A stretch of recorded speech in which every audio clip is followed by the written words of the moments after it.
How to update software on your Samsung Smart TV. Hey there, in this video I'm gonna show you how you can update Samsung software. To update, first go to left panel and then here navigate to settings. Now go to all settings and then here you can see these options. Just go to the bottom, scroll down and then here you can see support. Just go to support and then here you can see device care, maintenance mode and software update. Just go to software update. Now here you can see two options. One is auto update and another option is update now. So you can turn on auto update mode so that when a new update comes then it will be automatically update to your device.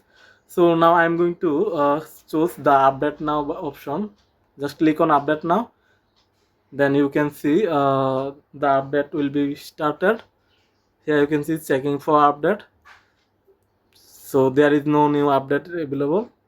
So that's how you can update any software on your Samsung Smart TV.